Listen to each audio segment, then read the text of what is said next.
Welcome back, book buddies! Today we're going to read all 24 Marvel books from the Marvel Advent Calendar. Let's go! Day 1, The Invincible Iron Man. There he is.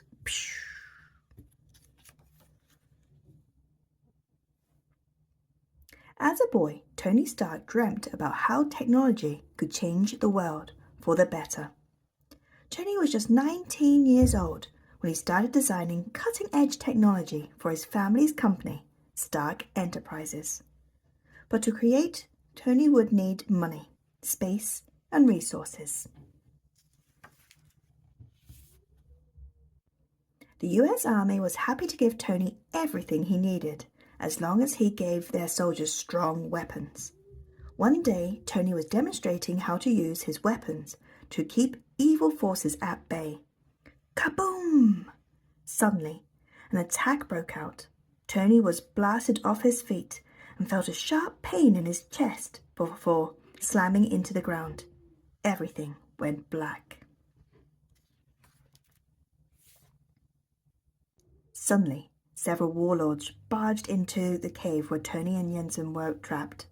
They demanded that Tony and Jensen build powerful weapons for them. The two scientists decided they would give those warlords exactly what they wanted, but with a twist. They set to work right away. It took weeks, but both men worked very hard because they were eager to be set free. Large pieces of grey metal were coming together. They had a powerful source to run the machine, and when it was time was up, they put their plan into action. As the warlords approached, Tony strapped himself into his weapon and powered up battle suit. Jensen took cover as Tony smashed through their prison door and declared himself an Iron Man. The warlords' weapons hardly made a dent in the grey armour. Iron Man was invincible. He charged towards the warlords, and they fled in fear.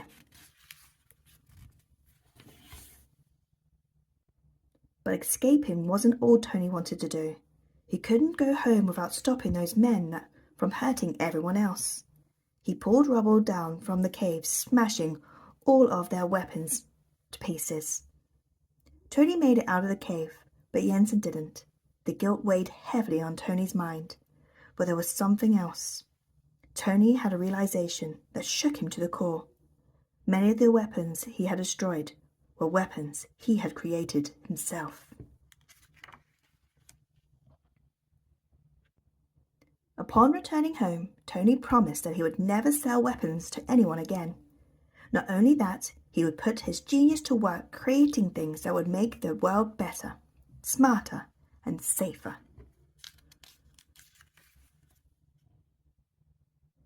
Tony also kept working in secret to refine and redesign his Iron Man armor so he could protect the world from the weapons he wouldn't be able to stop. Tony continued upgrading his armor. He fought tirelessly to keep the world safe. Eventually, he became a founding member of the mighty Avengers. Tony Stark wouldn't be remembered for his time creating weapons used for evil. Instead, the world would come to know him as a superhero. He was Tony Stark, the Iron Man. And look, there's all the Avengers. How cool! Iron Man. The end. Day 2. Captain America, Journey to Justice. And there he is, Captain America and his shield. As war broke out across the world in the 1940s, ruthless forces like Hydra, directed by the villainous Red Skull, Adam Zola and Baron Zemo, tore through Europe. The world needed a hero, someone to fight for all people, and no one would have guessed who that hero would be. In the borough of Brooklyn in New York, A young boy named Steve Rogers sat, dismayed by the newsreels he saw each week in his local theatre. War was engulfing the world, and it seemed like no one could stop it. Steve watched as evil swarmed. Though he was small and suffered from asthma, he wanted desperately to help fight for what was right. But the army only saw Steve's size and wouldn't let him join. Steve never gave up. On his 17th attempt to enlist in the army, he was finally let in. He was surprised to hear that he had been part of a secret operation called Project Rebirth. The scientists led by Dr. Erskine wanted to create a super soldier. Only one candidate would receive the treatment to become a super soldier. Dr. Erskine finally chose Steve Rogers for the experiment because the doctor believed it was more important to find someone who cared about the right and wrong and American spirit than to find someone with muscles.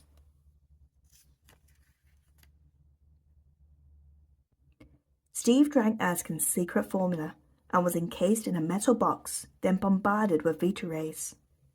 Anyone else would have been scared, but all Steve could think about was finally getting a chance to help those in need. Within seconds, the transformation was complete. Where once stood a 45-kilo man, now stood the world's first and only super soldier.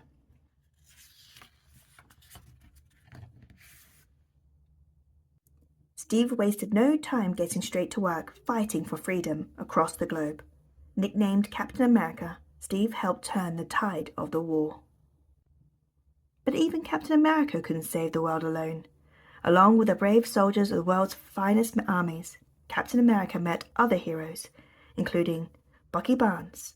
Their friendship would last for longer than they could have ever imagined. Near the end of the war, Captain America and Bucky tracked Baron Zemo to his family castle. Steve wanted to stop the villain, but Zemo would not be stopped so easily. Zemo's castle was lodged with deadly defenses, but by working together, Steve and Bucky overcame them. Just as they grabbed the fiend, Zemo launched a rocket towards New York City. Steve's home was in danger.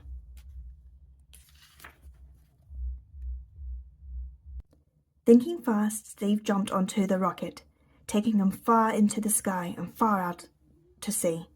He broke the rocket's wings just in time, causing it to fall harmlessly into the freezing ocean below. But the victory came at a price. Steve had fallen into the cold waters as well. He would remain in the icy depths until he was found, many years later, by a group of heroes inspired by him, none other than the Avengers. While Captain America would have countless adventures as part of the Avengers, one thing never changed.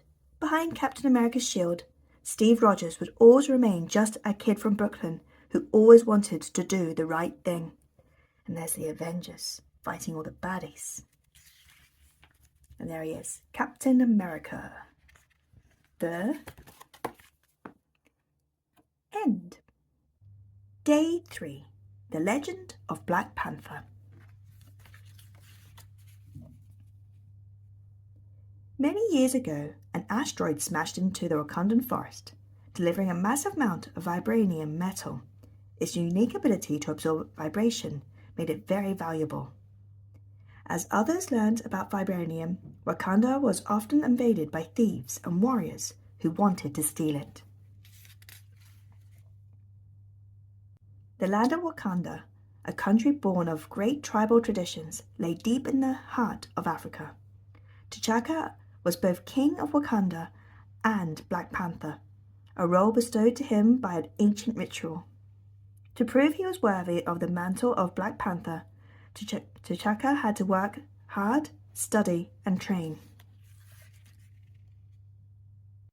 To protect his homeland from invaders, the Black Panther closed Wakanda's doors to outsiders. T'Chaka had a son called T'Challa. T'Chaka taught the young prince everything he could. He asked a lot of his son. T'Challa felt that he never good enough for his father, but knew one day he was supposed to take over as king and as Black Panther. Instead of giving up, T'Challa decided he would be the best at everything he did. He learned more and trained harder, desperately trying to live up to his father's expectations. When he grew older, T'Challa asked his father if he could take the trials of the Black Panther. The sacred test would determine if T'Challa would become the next Black Panther. But T'Challa told his son that he was not ready for the trials. Soon after, Wakanda was attacked by an outsider named Klaw, the man who'd been turned into pure sonic energy. Klaw tried to steal Wakanda's vibranium, using a sonic converter he wore over his right hand to project a stampede of animals made of sound. The animals infiltrated the land of Wakanda and quickly overpowered its military forces. As Black Panther, T'Challa took to Wakanda's defense. He did not know that his son T'Challa would often leave the palace and follow the Black Panther. T'Challa would watch proud as his father defeated any foe who dared to challenge the kingdom. This time was different though. Klaw had seized the vibranium and was making his escape. T'Challa was not about to allow Klaw to steal from Wakanda. He arrived just as Klaw was making his escape. T'Challa leapt at Klaw, but the villain had been expecting him. He turned and unleashed his full power on T'Challa, who was gravely wounded by the blast. T'Challa jumped into action, using a vibranium disc to shield himself from Klaw's powers as he advanced forward. Klaw wasn't able to blast T'Challa. The young boy moved quickly to press his advantage, using the vibranium disc to absorb all the vibrations. The Klaw let loose. When he was close enough, T'Challa raised the metal disc and brought it down on Klaw's arm, smashing the sonic converter.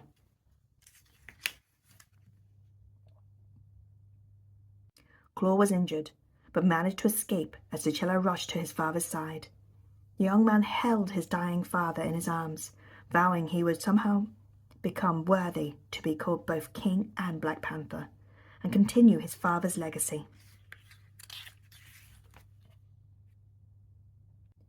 T'Challa became king of Wakanda and passed the Black Panther trials. He donned the Black Panther costume and spent many years traveling in search of Klaw to avenge his father. Those journeys led him to New York City and the Avengers, the legendary superhero team. But as he was an Avenger, T'Challa was king of Wakanda and a Black Panther first and foremost. The sweeping lands of his forefathers would always be in T'Challa's heart. And there's the Avengers. And there he is, the Black Panther. The end. Day 4. The story of Spider-Man.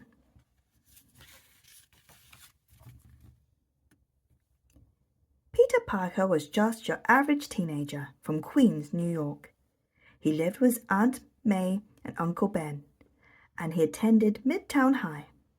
Peter was very studious and was considered one of the smartest kids in school. Unfortunately, his good grades didn't make him very popular with some of his classmates. Flash Thompson, the school bully, regularly tormented Peter. School was tough for Peter, but he was always happy at home. Aunt May and Uncle Ben loved Peter completely. Uncle Ben always reminded Peter that he was going to do something special with his life. "You have the ability to be anything you want to be, Peter," Aunt May said. "Well, actually, I was thinking that I might want to be a scientist someday," replied Peter. Uncle Ben put his arm around Peter. "Being a scientist is a very important job. Science is power, and remember, with great power comes great responsibility."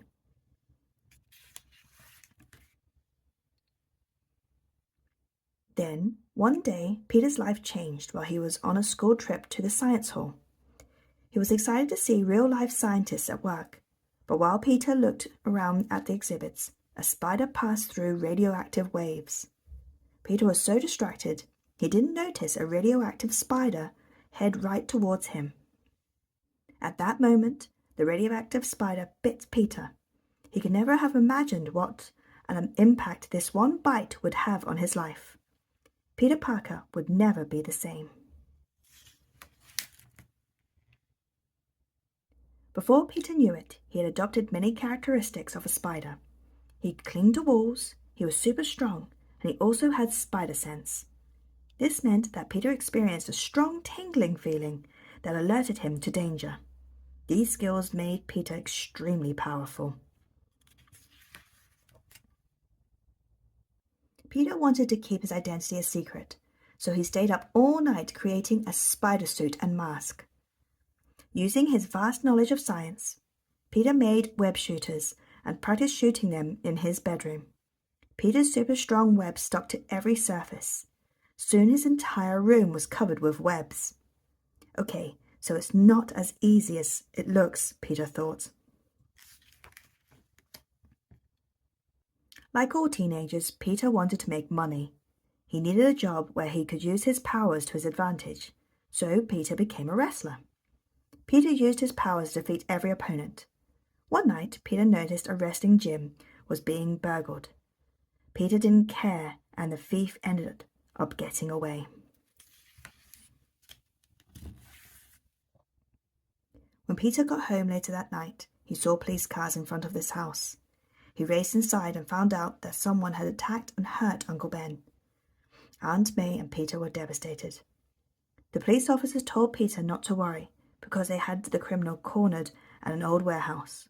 But Peter knew he had to take matters into his own hands. Peter put on his Spider-Man suit and swung through the city. He was determined to avenge Uncle Ben. At last Peter arrived at the warehouse. It was time to prove to himself and to the world that he was worthy of his great powers. The thief was stunned as Spider-Man shot a web and trapped him. Suddenly, Spider-Man realized it was the same criminal that he had watched escape from the wrestling gym. He vowed that from then on he would help others whenever it was in his power. He would never let anything like this happen again. Just 1 month earlier, Peter would have been busy studying for his chemistry exam like a normal teenager. But everything had changed. He might still have to do homework from time to time, but Peter was also Spider-Man. The next day at school, everyone couldn't stop talking about Spider-Man. "I think he's great," Flash said, as he looked at the article about the new hero. "He's just trying to help the city," Peter smiled. If only Flash knew who Spider-Man really was. Peter Parker might seem like a normal teenager, but there is a part of him that is extremely special. He is a superhero who can scale buildings and spin webs. He is the amazing Spider-Man. The end. Day 5. Avengers Assemble Part 1.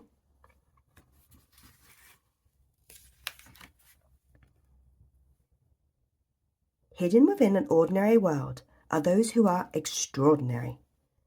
They are called superheroes. They rise up to defeat evil and keep the world safe. Tony Stark is one of those heroes. A genius billionaire, Tony created a suit of iron. People came to know him as Iron Man. "I took care of them for you, Rogers," Iron Man radioed, as he destroyed a fleet of escaping villains. "No need to thank me." "Well, let me return the favor," Steve Rogers replied, as he swiftly took out 2 guards on the ground. When the army recruited Rogers, they infused him with a serum that made him a super soldier. Steve was also given a shield made of vibranium, the strongest metal in the world. With it, he became known as the superhero Captain America.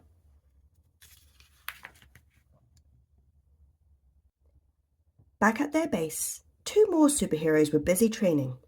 "In Russia, I was taught to never be caught unprepared," Natasha Romanoff said. "And I will teach you the same, Clint." "I don't need to be taught," Clint Barton replied. "I grew up learning all my necessary skills at the circus." Clint shot 3 arrows at a target, hitting the bullseye each time. Hand-to-hand combat isn't my style. I prefer archery to kicking. Barton had first met Natasha, a Russian super spy trained in martial arts, when he was recruited by S.H.I.E.L.D. Ultimately, the pair became known as the superheroes Black Widow and Hawkeye.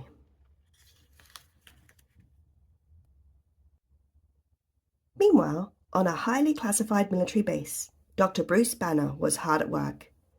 An army scientist who studied gamma radiation, Bruce was always a mild-mannered man, but one day he was accidentally hit by a stray gamma rays. After that, Bruce had some trouble controlling his temper. Whenever he became angry or afraid, he would transform into a big, green superhero known as the Hulk. Crack! A bolt of lightning suddenly splintered across the sky above another realm, far away from Earth, home to a glorious kingdom of Asgard. The realm was kept safe by a powerful warrior. He was a superhero named Thor.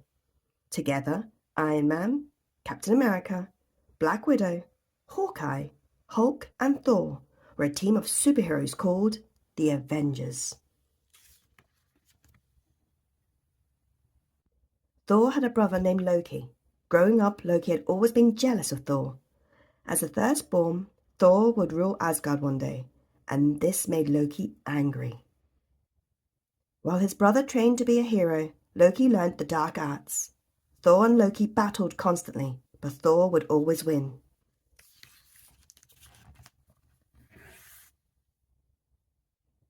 Although Thor was honor bound to protect Asgard, he had a soft spot in his heart for Earth. He liked humans and felt they needed his protection too. Using the Bifrost Bridge, Thor could travel anywhere in the 9 realms.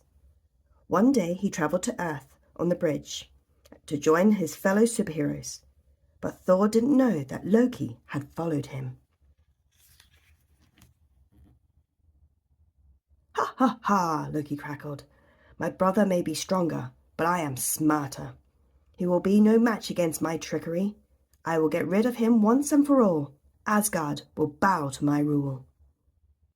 Loki knew Thor was too strong to defeat him on his own, so he searched the universe for someone fearsome enough to destroy Thor. Eventually he found himself on Earth. Earth? Yuck! I've no idea why my brother frequents this place, Loki said, looking out on the street full of people.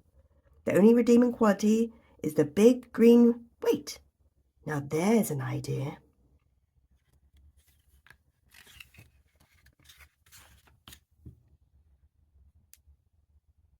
I said, "Give me the remote, Clint," Iron Man shouted over the TV. He had invited the heroes to hang out at Stark Tower, but he hadn't expected them to make themselves so at home. "I'm sick of watching the news," Hawkeye said. "Let's watch something we all want to watch. Guys, any suggestions?" "Hulk want to watch football," snorted Hulk. Suddenly he noticed something move out of the corner of his eye. Wearily he continued to munch on his cheeseburger. Loki shimmered back into view outside the window of Stark Tower, relieved he hadn't been spotted by Hulk. "I just need to influence this green creature," he whispered, "and then Thor wouldn't know what hit him." Loki's words made Hulk angry. In a blind rage, he ran out of Stark Tower. The Avengers were shocked by their friend's sudden rampage and quickly tried to follow him, but Hulk was too fast. Loki guided Hulk to a small town outside the city, where the green giant went wild, slamming his fist into a house and completely leveling it. Loki's trick had worked. He looked out onto the town, and in the wake of Hulk's destruction, and gave an evil grin, ready for battle to come. "My brother will have no choice but to save his sad little town from his friend's temper tantrum. And when he comes, Thor will be no match for Hulk. My brother will be destroyed if it's the last thing I do." The end. Day 6. Avengers Assemble Part 2.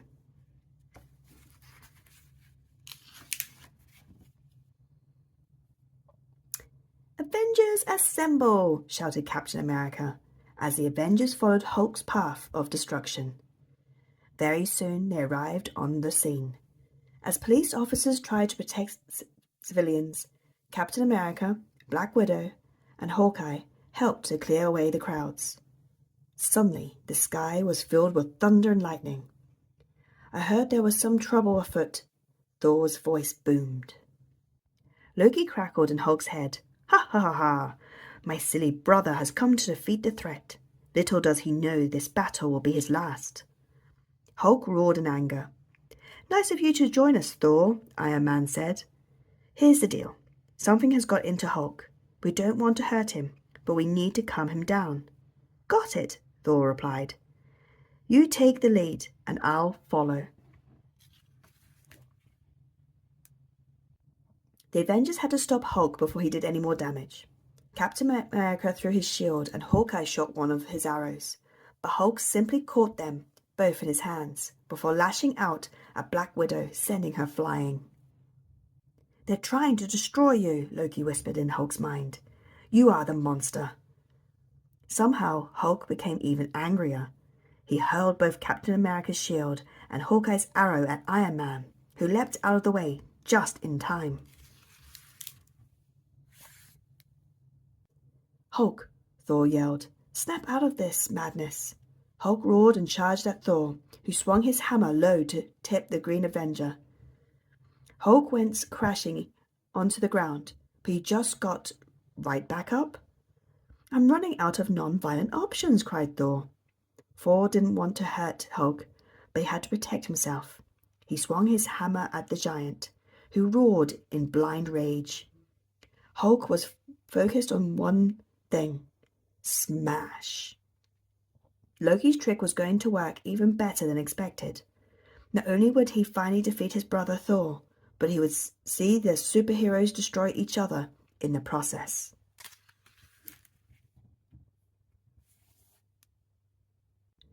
We may need some help controlling this beast, Thor shouted. With that, Thor threw his hammer straight in Hulk's stomach, landing one massive blow. Doubled over, Hulk's rage grew. Beast, he roared. Hulk, smash! No, the heroes shouted in unison, as the Hulk picked up the Asgardian warrior. Hulk smashed him into the pavement, creating a small but powerful earthquake that vibrated through the world.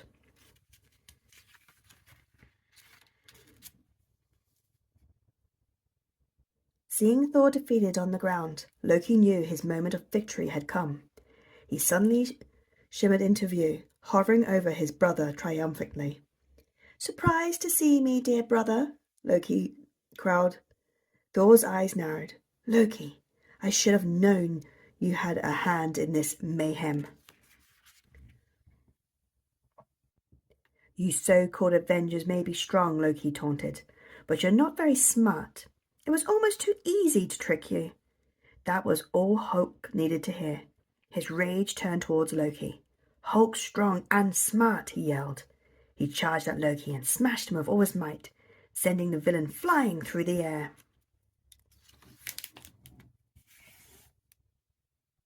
But Loki had one more trick up his sleeve. He used his powers to create multiple illusions of himself, so that the heroes could not tell which Loki was the real one. This should make the battle a bit more interesting, Loki said. Catch me if you can. Hulk knew exactly what to do. He swung his arms in a wide arc, his fists going through each fake Loki until it hit the real one. No more tricks, Hulk yelled. He grabbed Loki's shoulders, lifted him up in the air, then brought him crashing to the ground. I agree, Thor said. No more tricks, your fun is over. Loki had tried to turn the Avengers against one another, but he had only made the superhero team stronger. Let's take this guy back to S.H.I.E.L.D. and let them deal with him properly, Captain America said. You're right, Thor said, grabbing his brother by the cape. But all of this happened because of Loki's grudge against me. We are brothers, but our differences have made us enemies. As the future king of Asgard, I must take Loki back to my own kingdom to stand trial. Captain America looked at his fellow heroes. Very well, he said. On Asgard, Thor locked Loki in an underground chamber of the palace. "You've caused enough trouble for one lifetime," he said. "Why do you waste your time with foolish mortals?" Loki sneered. "Those heroes have more courage and compassion than you'll ever know," Thor replied. Later, Thor flew back to Stark Tower to apologize to his fellow Avengers. "I am sorry for my brother's mischief," he said. Hulk smiled, accepting the apology, while Iron Man shrugged. "Brothers are like that. But we're missing the bigger picture here," he continued. "I've redecorated. Welcome to the all-new Avengers Tower." The Avengers smiled, because Earth's mightiest heroes were home. And there's Loki and Thor. The end. Day 7. A heroic little helper.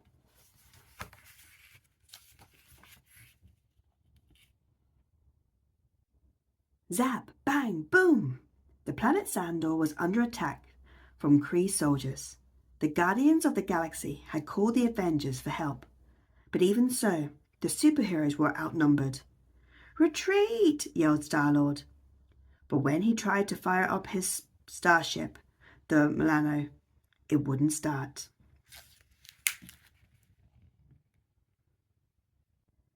"We'll hold them off," Captain America said. "Rocket, Groot, you go fix the ship." "Okay, you heard the man," Rocket said. "I'll go check on the thrusters. You stay here and wait for my signal." Groot gave a tiny salute. "I am Groot." Suddenly, Groot spotted 3 tiny Olani creatures sneaking onto the ship. If there was one thing Groot couldn't stand, it was the Olani. Roar! With a fierce scream, Groot leapt after the pests. They scattered, and 2 of them fled into the cargo hold. Groot rushed into the hold, where Iron Man was under attack from a Kree fighter. Groot ignored them and chased after the Olani.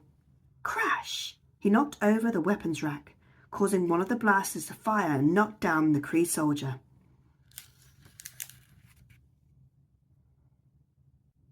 "What's all the rockets about?" Rocket asked, hanging his head down from the engine room. "Alien guy almost had me," Iron Man replied. "But tiny tree dude got him.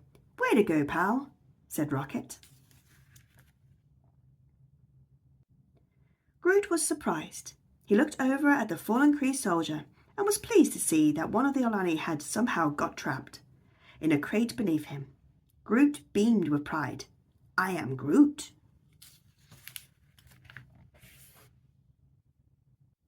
Groot waved goodbye as Iron Man jumped back into the fight outside. "There isn't enough power getting to the thrusters," said Rocket. "Let's go check what's blocking the pipes." As the friends walked along, an Olani ran past them and scampered straight into the main pipe. Without a moment's hesitation, Groot chased after it.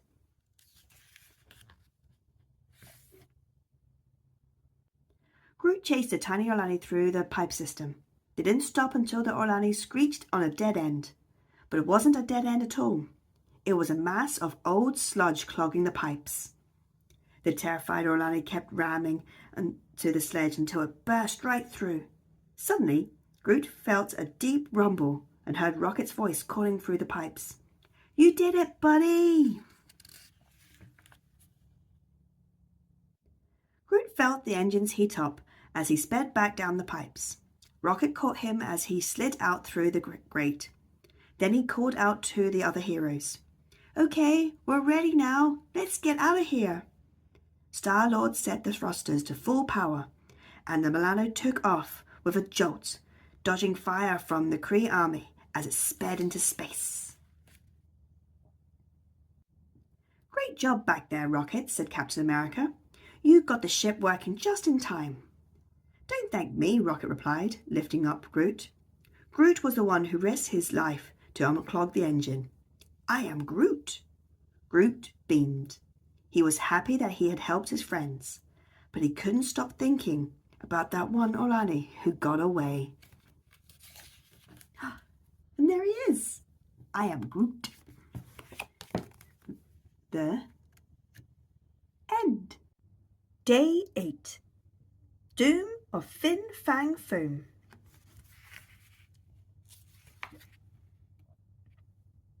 A bolt of lightning cracked across the sky as Thor landed on top of Avengers Tower. He had just defeated the Enchantress and was looking forward to regaling his fellow Avengers with stories of his epic triumph. Hulk? Captain America? Thor boomed as he walked into the training room. Come hear about my latest conquest. Captain America and Hulk rolled their eyes. Being friends with Thor was great, but the guy could be really big-headed sometimes. Hulk, come here and let me show you how I did it, Thor said. Hulk reluctantly walked over. There's my colossal comrade. Suddenly Thor used his hammer to put Hulk in a headlock. So, see what I'm doing here? Thor said encouragingly. Cap, are you watching?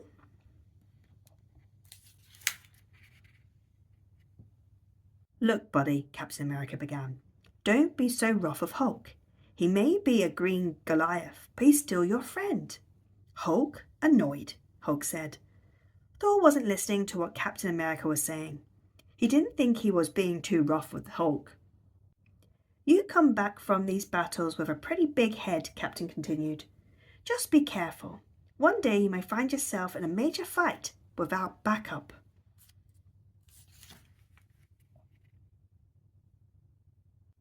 Thor shrugged his shoulders and headed straight to the lab to look for Nick Fury. As Thor waited, he glanced at one of the glowing screens. Lazily he touched it, and it suddenly slid down to reveal a tiny dragon. Weird, he thought, as he set the figure onto the table. With nothing else to do, Thor began to daydream. He thought back to his fight with the Enchantress and began to reenact the battle. Thor swung his hammer dramatically in the air. Nice try, Enchantress! Bow before Thor, son of... Suddenly, he heard a tiny crack. Thor had accidentally knocked over the dragon, breaking it in half. The room quickly began to fill with thick green smoke. As the smoke cleared, it revealed a massive hole in the side of the tower. But it wasn't the hole that was worrying Thor. It was the 44-foot-tall dragon monster that had just materialized. Who has awoken Fang Foom from his slumber? The monster bellowed. Prepare to be defeated, beast, Thor said, raising his hammer above his head. You dare challenge me? Fang Foom laughed. I have wreaked havoc upon the planet before, and I will do it again, over and over. Humanity will pay for the crimes they've committed against my kind. Fang Foom smashed his massive head against the crumbling wall of Avengers Tower, throwing Thor off balance. He steadied himself and attacked Fang Foom with his mighty hammer, but the monster didn't even flinch. Ha ha ha! Nice try, puny warrior. Hearing the commotion, Hulk and Captain America rushed into the lab. When they saw the monster, their mouths fell open. Cap began to shout orders. Hulk, ready my... But Fang Foom landed one final blow on Thor, then turned to smile at the heroes. Well, better be off. Things to do, planets to destroy. With that, he flew towards the city. Thor looked back at his friends, his eyes dark with anger. Don't follow me. Hulk looked at Cap. Must help Thor. I know, buddy, Captain America replied. Come on, we need to hop on the Quinjet before it's too late. The heroes quickly settled onto the cockpit as Captain described his plan. We need to get up into the air. We're looking for a giant green monster and an Asgardian warrior. How hard can it be? Meanwhile, Thor was on a mission of his own. He needed to defeat Fang Foom himself. After all, he broke the tiny dragon. The safety of the planet is his responsibility. As Thor flew through the air, he could see Fang Foom soaring above some skyscrapers. Thor watched as the monstrous beast landed on top of a massive unfinished building. It was exactly where Thor wanted him. Thor knew if he could knock out the monster, it would buy him some time to figure out how to send him back from where he came from. Thor dived straight for the powerful beast. Then he used his hammer to hit him right in the gut. "You are like a child with your silly attempts to defeat me," Fing Fang Foom roared. As if he were batting away a pesky fly, Fing Fang Foom smacked Thor with his giant hand. Thor went crashing to the ground, along with half the building. "There!" Hulk pointed to the growing cloud of smoke. The heroes landed the Quinjet and ran over to Thor. He wasn't moving, but they quickly roused him. "Brothers, Thor began, but Hulk cut him off. "Save world now, sorry later." Suddenly, they saw Fin Fang Foom dart past. He was headed straight for the Brooklyn Bridge. Captain America, Hulk, and Thor charged Fin Fang Foom as one mighty team. The monster roared as he latched onto the bridge, rocking it back and forth. "You will regret the day you ever messed with the great and powerful Fin Fang Foom."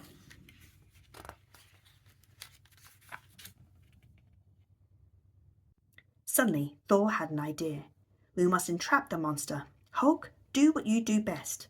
"Hulk smash!"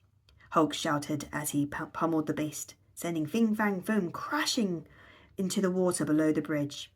All seemed quiet until the heroes heard a deep laugh from below. "Ha ha ha! You think a little water can trap me?" "No, but this might," Cap said as he produced the broken dragon from his pack. When he brought the two pieces together, the monster screamed in pain. "No!" Fin Fang Foom cried as he disappeared into a cloud of thick smoke. Just like that, he was absorbed back into the dragon, repairing it completely. The monster was back where he belonged. Thor turned to his friends. "Fellow warriors, I apologize for my arrogance. I should have listened." "You're an Avenger," Cap said. "We're family, but sometimes family can be annoying, like very annoying, extremely." "Okay, I get it," Thor said.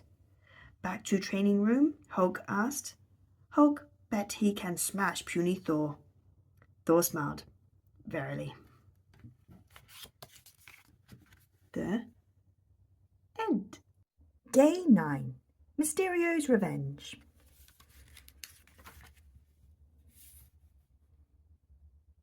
Spider-Man swung past the Empire State Building. He was on his way to the Daily Bugle. Peter Parker was running late for work, and the only thing that could get him there in time were his web shooters. "Great," Peter said to himself, as he fired another web.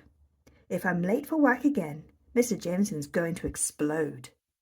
Just then, an explosion of green and purple smoke erupted from the top floor of the Daily Bugle building. "Yikes, I didn't think he'd literally explode," Spidey said. "Better get in there to see if anyone needs help." Landing on the side of the building, Spider-Man crawled up the wall and looked through the window into the smoky office. That's when he heard a booming voice, and his spider sense started to tingle. "Now that I have your attention," the bizarre voice began, "you will all witness the total destruction of the Daily Bugle." Spider-Man recognized that voice. It was his enemy, Mysterio, the master of illusion. The menacing Mysterio was holding J. Jonah Jameson by the tie. "No one can help you now, Jameson. Not even Spider-Man," the villain hissed. "That's my cue," said Spidey, as he launched himself at the villain. The two tumbled to the ground, locked in combat. As the hero and villain continued to fight, Jameson crawled to the exit. He jiggled the doorknob frantically, but all the door had been locked from the outside. They were trapped inside the newsroom. "It's the amazing Spider-Man," Mysterio began. "You're right on time to meet your doom." Mysterio raised his arms, and the newsroom filled with thick green smoke. The villain disappeared into the swirling fog right before everyone's eyes. "Meet my doom?" said Spider-Man. "What do you mean by that?" Mysterio's voice echoed eerily across the room. Last time I saw you, Jemison, you promised that you could deliver Spider-Man to me, the villain cried. Instead, I was defeated by him, and now you will all pay the price. With that, Mysterio appeared through the smoke and lunged at Jemison once more. Spider-Man knew they had to act fast. With unbelievable strength and speed, he kicked Mysterio in the chest and fired a web at Jemison, sticking him to the wall. Sorry to disappoint you, Mysterio, but I don't plan to meet my doom for at least another 70 years, said Spidey.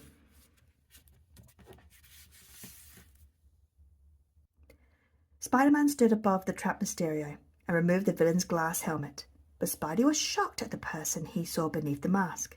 It was himself, Peter Parker. Parker, yelled Jemison, you're Mysterio? Only Spider-Man knew the villain wasn't Peter Parker. This must have been the disguise Mysterio was going to use in order to escape, thought Spidey. But how am I going to save everyone in the Daily Bugle and prove that Mysterio isn't really me? By which I mean Peter, not Spider-Man. While all these wild thoughts ran through Spidey's mind, the villain leapt forwards and attacked.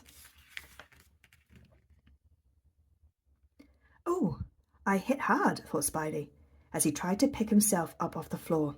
Mysterio delivered another hard blow. I can't believe I'm beating myself up.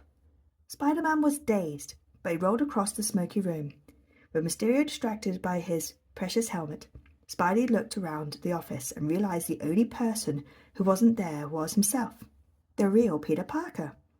That's why Mysterio used him for disguise, and that gave the wall crawler an idea. Spidey crawled along the wall, hidden by smoke. He grabbed a hoodie off the desk, zipped it up to cover his suit, then removed his mask. Now it looked like the real Peter Parker was there. Hey guys, sorry I'm late, said Peter. Mysterio turned enraged. No, how did you get in? 2 Parkers, said Jameson, confused. Next there will be 2 Spider-Men. Not if I have anything to say about it, cried Mysterio. The appearance of the real Peter Parker had worked. While everyone was distracted, Peter ducked beneath the smoke and put his mask back on and charged at Mysterio. Firing both web shooters again and again, the amazing Spider-Man captured Mysterio in a giant spiderweb. Then, with a crash, the police finally broke into the newsroom, just as Spider-Man jumped out the nearest window. Here you go, boys, Spidey said to the cops as he swung away. One gift-wrapped supervillain, courtesy of you-know-who. A few minutes later, the real Peter Parker entered the newsroom. Jameson, who was still stuck to the side of the wall, looked down at him. Parker, he said, you're late. Peter sighed. It was just another day at the office for Peter Parker and your friendly neighborhood Spider-Man. The end. Day 10. Fists of Fury.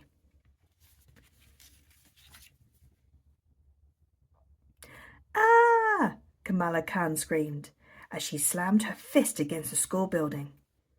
She had just failed her major biology test. That supervillain kept me up all night. I should have studied. Only a few people knew that Kamala was the superhero Ms. Marvel. She had the power to stretch, morph, and heal. Her fists were powerful, too. Just ask the wall. Ms. Marvel, boomed a deep voice. Come with me now. Kamala turned to see a strange man wearing a coat and hat. She was shocked. How did he know her superhero name? He must be looking for trouble. Her temper flared again. All right, let's go, big guy, she cried.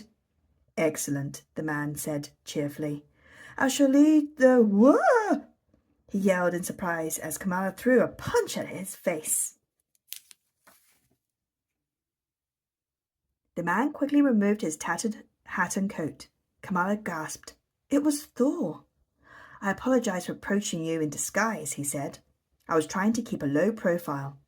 A supervillain named the Inventor is here in Jersey City. He has been kidnapping teenagers and turning them into... I'm going to stop you right there, said Kamala. This is the last thing I need right now. I should be studying, not chasing weird villains. Why can't you Avengers just leave me alone? She ran down the street, seething with anger. Kamala knew she had a bad temper. She shouldn't go around yelling at Asgardian warriors or anyone like that. But it wasn't her fault that she had powers. What if she didn't want to be a superhero? Bring! Just then she heard alarms. A pet shop was being robbed. Kamala hung her head, knowing she had to help. She quickly changed into her Ms. Marvel suit.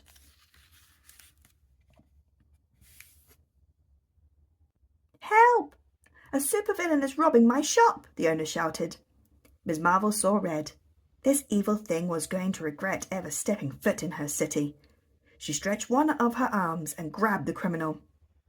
She gasped. Was that a beak? The creature screeched loudly. Squawk! Squawk! Be quiet, Miss Marvel yelled, squeezing the villain a little too tightly. Suddenly, it started to cry. Ms. Marvel released the creature in surprise, and it ran away. Kamala took off her mask. She began to cry too. What was she thinking? She could have really hurt someone. Silently, Thor arrived and sat down beside her. You know, you and I have a lot in common. I doubt it, Kamala replied.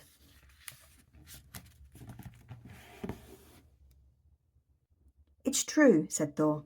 I used to have quite the temper too. Kamala wiped away a tear. Really? Because from where I'm sitting, you seem pretty perfect. You're an Avenger. Even Avengers aren't perfect, said Thor. You let your temper get the best of you today, but it doesn't define who you are. Now let's go and stop the inventor. With that, Kamala picked herself up and took Thor's hand. The two heroes flew off, ready to fight. Crash! Miss Marvel and Thor burst into the inventor's lair. It was filled with bird people. The flock attacked in a fury of feathers and a chorus of cheeps as the heroes kicked and punched until Thor's lungs were heaving and Miss Marvel's fists were aching. How wonderful you came, said a shrill voice. Miss Marvel looked up. It was the inventor. He was standing on top of some kind of giant robot. Welcome to your doom, he chirped. Perhaps you're wondering what I am doing here, the inventor said.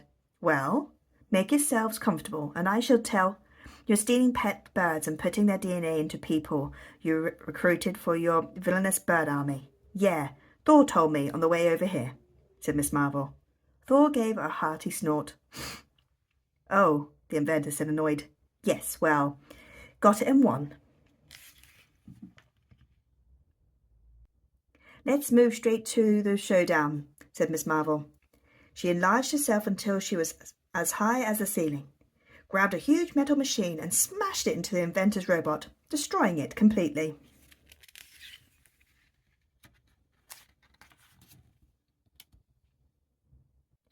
They did it. Miss Marvel and Thor had defeated the inventor.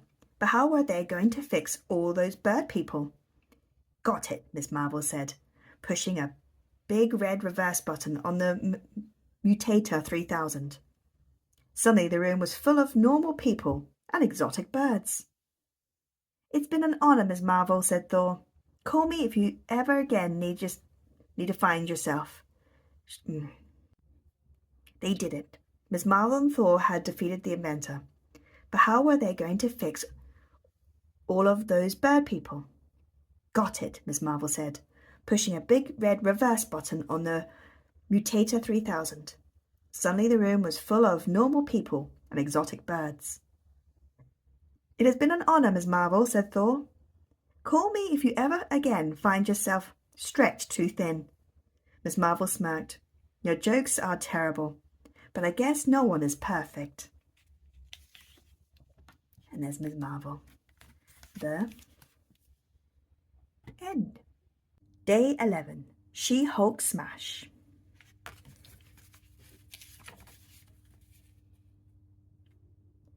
Bruce Banner watched closely as Revenge's cage was wheeled into court. Revenge, once known as Professor Crawford, was standing trial for a number of violent crimes. Bruce couldn't understand why his cousin, Jennifer Walters, was defending the beast. Revenge was an evil monster who had stolen Bruce's DNA to give him superhuman powers, but Jennifer was determined to see that he got a fair trial. She knew what it was like to be seen as a monster. After all, she was She-Hulk, a mutant superhero created after Bruce had used his own DNA to save her life. But before Jennifer could speak, Revenge let out a terrible roar. "Get out of my head," he bellowed, as he ripped his way out of the cage. "Order in the court," cried the judge. But Revenge took no notice. He smashed through the courtroom wall and jumped down into the city below. "Time to get angry," said Bruce. His skin turned green and his muscles ripped through his shirt. He had transformed into the Hulk. He leapt out of the window and landed on the tarmac with a thud. Jennifer quickly changed into her She-Hulk costume and chased after her cousin. But as she leapt through the city, she saw a mysterious woman following Hulk. She-Hulk finally caught up with Hulk, and together they faced up to the strange woman. "Hello, lovely creatures," she sang. "I'm called Mercy. Come with me." "No thanks," replied She-Hulk. Mercy's sweet smile turned into a terrible grin. Then she unleashed a powerful blast that knocked both heroes to the ground. Hulk staggered to his feet and charged at the villain, but Mercy stepped sideways and Hulk ran straight into a brick wall. "Lovely," purred Mercy. "Your anger feeds my power. The angrier you get, the stronger I become. But listen, I want to help you. I can help you sleep for all eternity." "Back off, lady!" She-Hulk leaped into action. She grabbed Mercy and slammed her to the ground.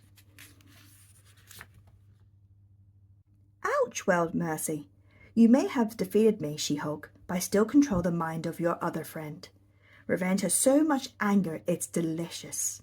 Suddenly, Hulk and She-Hulk realized that what had happened to Revenge in court. His mind was under Mercy's control. They needed to find him, and fast. They didn't have to look far. Suddenly, boom! Revenge smashed into Hulk, and they both crashed to the ground. Hulk and Revenge roared with anger, shaking the windows of every building in the city. As Hulk climbed out of the rubble, Revenge picked up a huge slab of concrete. I don't think so," yelled She-Hulk. She slammed into Revenge, knocking him to the ground. "Mercy still has him under her control," she said. "We need to knock some sense into him, literally." She-Hulk drew back her fist and threw the most powerful punch. Revenge was knocked out, breaking the connection with Mercy. Without his anger to feed on, the mysterious villain vanished. Back in the courtroom, Revenge was put in a new high-tech cage. Jennifer worked hard to convince the court that Revenge was not a monster. "He's an innocent man trapped in a monster's body," she told the jury. Everyone held their breath as the judge read the sentencing. "I hereby find the defendant not guilty." Bruce cheered. Jennifer had done it.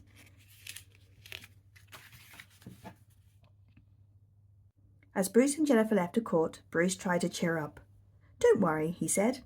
"Revenge will be fine. He just needs to learn to control his anger, like I have." "I just wish there was more I could do," replied Jennifer. Bruce smiled. "Just continue to fight for people like Revenge. Everyone could use a She-Hulk in their corner." The end. Day 12. The Hunt for Black Panther.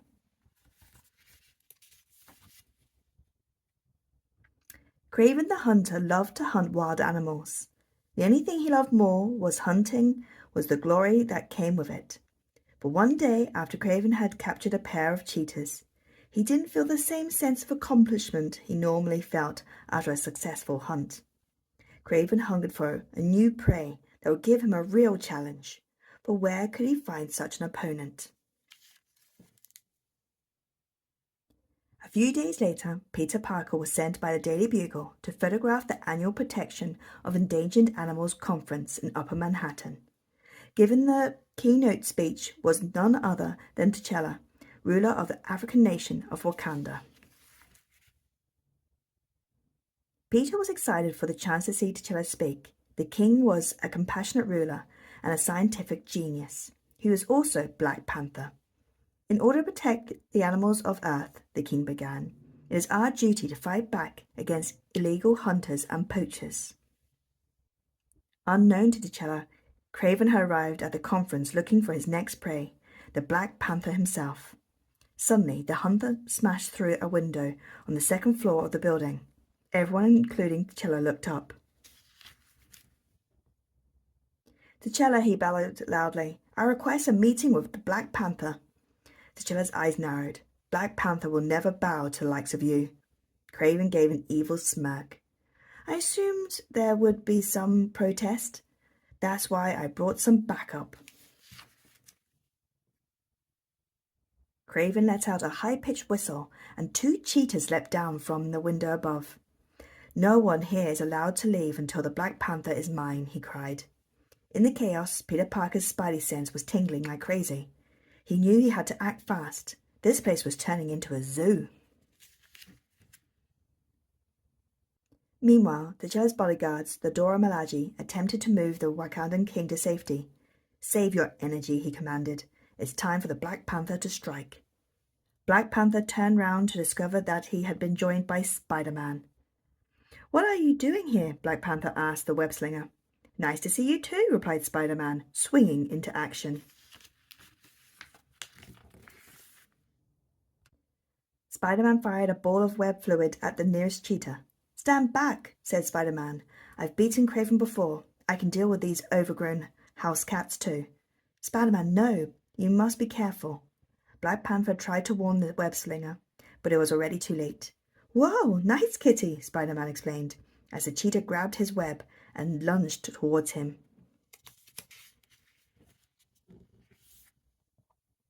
Acting fast, Black Panther grabbed the cheetah before Spider-Man was harmed. Listen to me, he told Spider-Man. My animal instincts tell me that these creatures are being held here against their will. They will only attack if they are provoked. Spider-Man wasn't out of danger yet. Kraven threw a deadly spear at the web-slinger, but Spidey rolled out of the way just in time. I'll calm the cheetahs down while you get Kraven, Black Panther said to Spidey. On it, Spider-Man said, as he swung towards the balcony. Kraven had found the way to increase aggression of the cheetahs, but luckily Black Panther had a special understanding of wildlife. He massaged the backs of the cheetahs' heads and safely pressed down on their pressure points to relax the animals. That should calm you down, he said, patting them gently.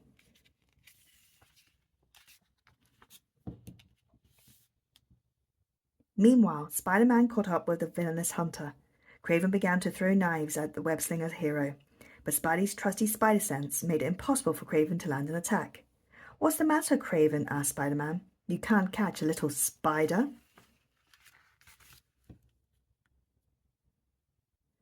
Blinded with anger, Kraven was unable to focus on the fight with the 2 superheroes. Spider-Man quickly used his web shooters to disarm Kraven, giving Black Panther the perfect opening for an attack. Now you will have to pay for your crimes you have committed against the animal kingdom, said Black Panther, before delivering the final blow to Kraven. Kraven was finally defeated. Black Panther addressed the crowd. These majestic cheetahs are not the enemy, he told them. Thank you, Spider-Man, for helping me save them. Spider-Man was caught off guard by Black Panther's words. Wow, thanks, Black Panther. Now might not be a good time. But do you mind if we take a selfie? The end. Day 13. Pint-sized Power.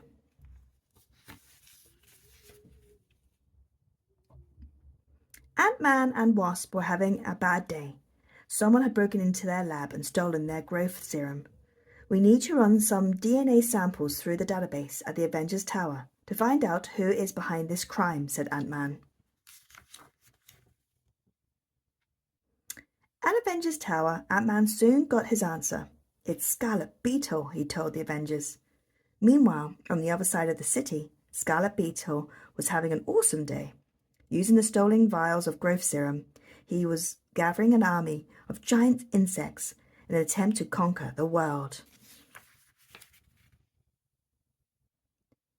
We need to squash this Scarlet Beetle, said Iron Man. Shouldn't be too hard. He's only a bug. Don't underestimate him, said the Wasp. He may be a bug, but he's got it, said Iron Man, cutting her off. Let's go! The Avengers were under attack as soon as they arrived. Wah! Wailed Iron Man as he suddenly found himself surrounded by a swarm of gigantic yellow jackets. Yellow jackets are part of the Wasp family, Wasp informed him. Cool fact, cried Iron Man. But can you help? Wasp smiled as she stunned the yellow jackets with her wasp sting. Down below, Hulk, Black Widow, Hawkeye, and Thor had problems of their own. They were being overrun by a swarm of giant insects, and things were about to get even worse. Suddenly, Scarlet Beetle appeared above the rooftops, riding on the back of a huge bug. You can't destroy my army, he cracked. Insects outnumber humans on this planet. Soon we'll rule the world, and there'll be nothing you can do about it. Not today, tiny creature, shouted Thor, hurling his mighty hammer. No, cried Scarlet Beetle, as he found himself crashing towards the roof. Hulk smiled as he watched Scarlet Beetle fall, but at the last moment the mutant pest shot out his claws and managed to pull himself up to safety. Ha ha ha ha, cried Scarlet Beetle. Now get ready for Act 2. Suddenly there was a terrible piercing screech. The noise made Hulk and Thor grab their heads in agony. They were in so much pain that they didn't notice the approaching swarm of stick insects. With an evil crackle, Scarlet Beetle smashed his way through a skylight into the building below. Suddenly, Ant-Man zoomed past and sprayed the stick insects with a mist. That sound is coming from the stick bugs, he cried. They used it to disarm their enemies. Hulk rubbed his head. Mist made bugs small. It's my new antidote, said Ant-Man, but I don't have enough to destroy the entire insect army. Then we'll just have to work as a team to take down the monstrous creatures, said Thor. What are we waiting for? Ant-Man nodded, and all the superheroes leapt into an epic battle of human versus insect. Ant-Man, aim for their wings, not their bodies, Wasp commanded. Their skeletons are on the outside. Thor, Ant-Man shouted, stir up some thunder. Their vibrations will calm them down. But nobody listened. Why won't they listen? Cried Ant-Man. They think they're too good for us bugs, replied Wasp. But I know how to get their attention. Avengers assemble. Instantly, every hero turned to look at Ant-Man and Wasp. That's better, said Wasp. Now, Thor, help us scatter the rest of the antidote. Wasp sprinkled the last drops of the antidote over Mjolnir, and Thor lifted the mighty hammer into the air. Within seconds, rain started to fall. No, cried Scarlet Beetle as his insect army began to shrink. It's all over, Beetle. Thor's rainstorm is spreading the antidote, Ant-Man said. Growing to full size, the tiny heroes grabbed the villain. Suddenly, they heard a deep voice behind them. Hulk smash! They managed to jump away just in time. Back at the Avengers Tower, the team celebrated a good end to a bad day. Ant-Man and Wasp, you were amazing, said Captain America. We should have listened to you sooner. Oh, stop. No, keep going, joked Wasp. Ant-Man smiled. We're just glad that no more human-sized insects are running around. Yeah, laughed Iron Man.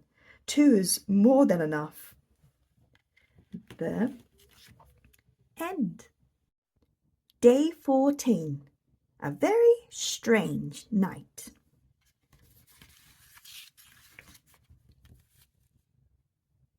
Spider-Man has been called many things. Amazing, spectacular, and sensational. But today, no matter how hard Peter Parker tried, he wasn't feeling amazing, spectacular, or sensational. Today, Spider-Man was very, very sleepy. For the last week, Peter wasn't sleeping through the night. His dreams were troubling, silly, and sometimes downright spooky.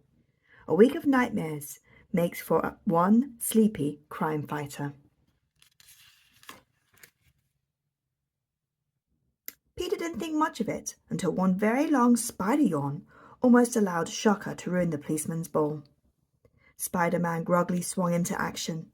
He webbed Shocker's gauntlets before knocking the vibrating villain to the floor with a well-timed kick. But J. Jenner Jameson, the boss of Daily Bugle newspaper, was not impressed. "Look, not only is Spider-Man a menace, but he was sleeping on the job," he shouted from his table as Spidey swung away. Spider-Man knew he needed help to solve his sleepy problem. He needed to see a specialist, someone who was truly an expert on dreams and the human mind, and he knew just the doctor to call.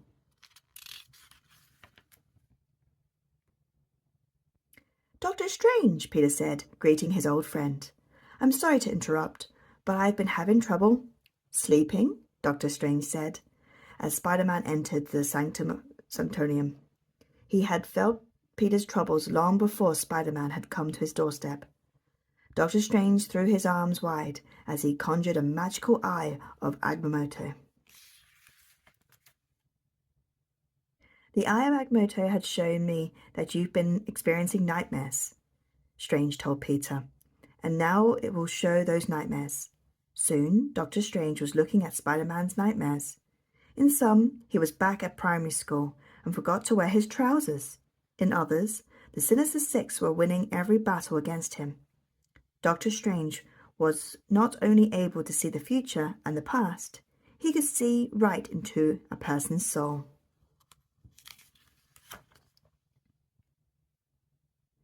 Your sleep is interrupted by the supernatural, and your dreams are being invaded by the most dastardly of all nocturnal threats. Your mind is plagued by the villainous nightmare himself, Strange shouted. With a snap of his fingers, Strange placed Peter into a deep trance. Then, with help of the Eye of Agamotto, he dived straight into Peter's dreams.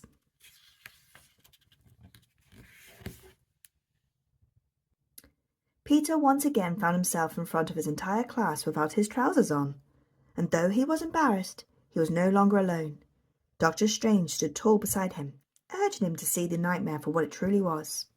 "The dream is yours to control," Strange told Peter. Peter concentrated, and the class vanished. They were replaced by the master of bad dreams, Nightmare, and his trusty steed, Dreamstalker.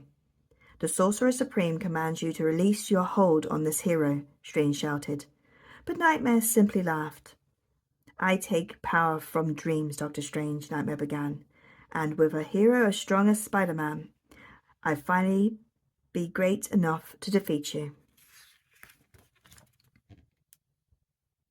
As Doctor Strange and Nightmare launched into combat, Peter knew he had to help the Sorcerer Supreme. And he realized he knew just how to do it, by using the power of imagination.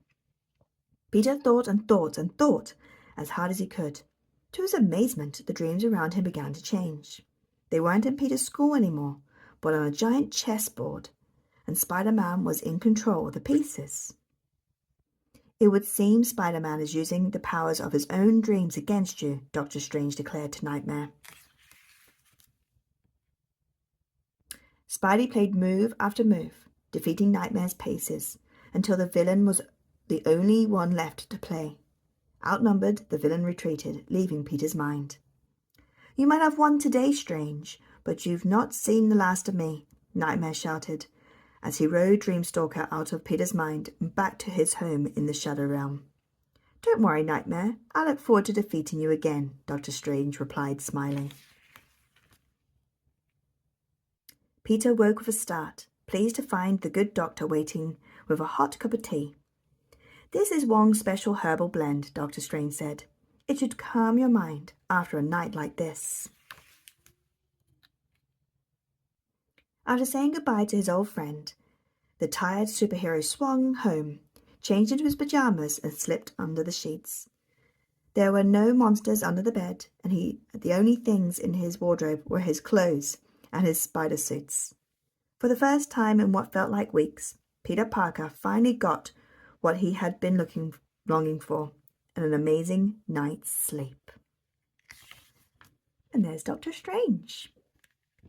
The end. Day 15. Ultron goes viral. The Avengers were gathered on the roof of Avengers Tower. Alarms were blaring around them. Something unspeakable has happened, Iron Man informed them. The internet is down. Oh no, gasped Black Widow. All vital Earth systems need internet. The electronic grid, hospitals, you name it. Captain America stepped forward. While the rest of you see what you can do to help, Iron Man and I will find out who is behind the cybercrime. Way ahead of you, Cap, said Iron Man. Jarvis has come up with one name, Ultron.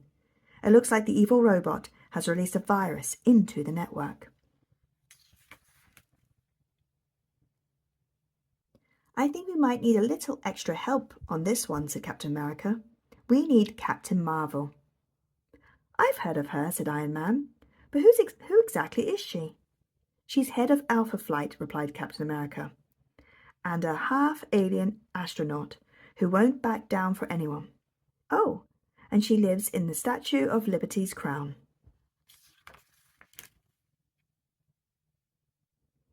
When they arrived at the Statue of Liberty, Captain Marvel was waiting for them. The internet's down and everything's a mess, she said, getting straight to the point. Ultron released a virus, Iron Man explained. I'm on it, said Captain Marvel. Meet me at Alpha Flight's headquarters. Then she launched herself into the sky.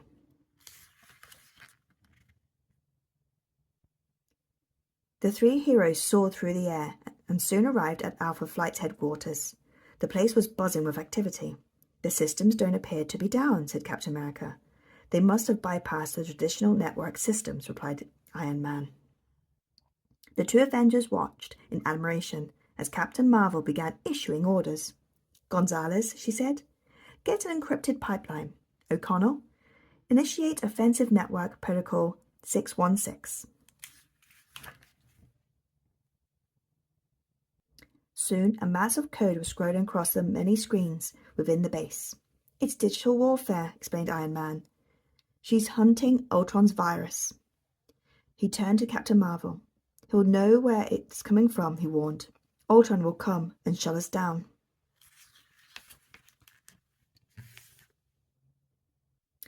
Let him come, smiled Captain Marvel. And just at that moment, boom!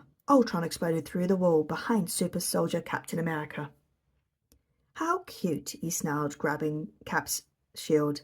Iron Man and Captain America think they can foil my plot to destroy human civilization.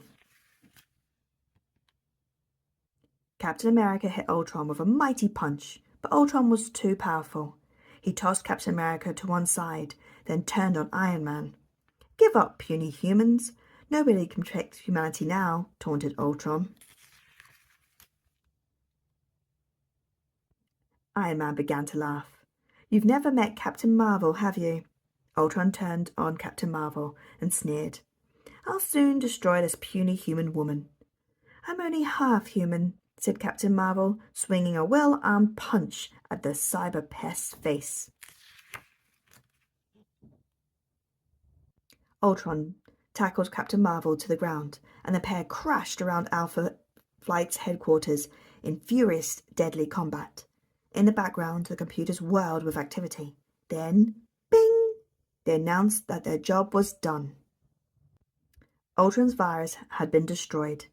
There you go, smiled Captain Marvel. Your virus is toast, Ultron, and so are you. She swung out a mighty punch that catapulted Ultron out through the wall and hurled him into outer space.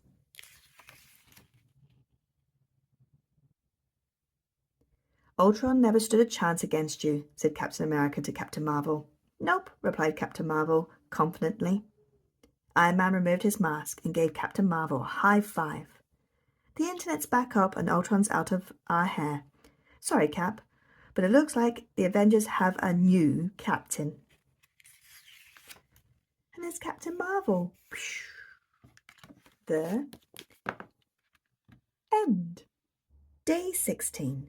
Mega Meltdown.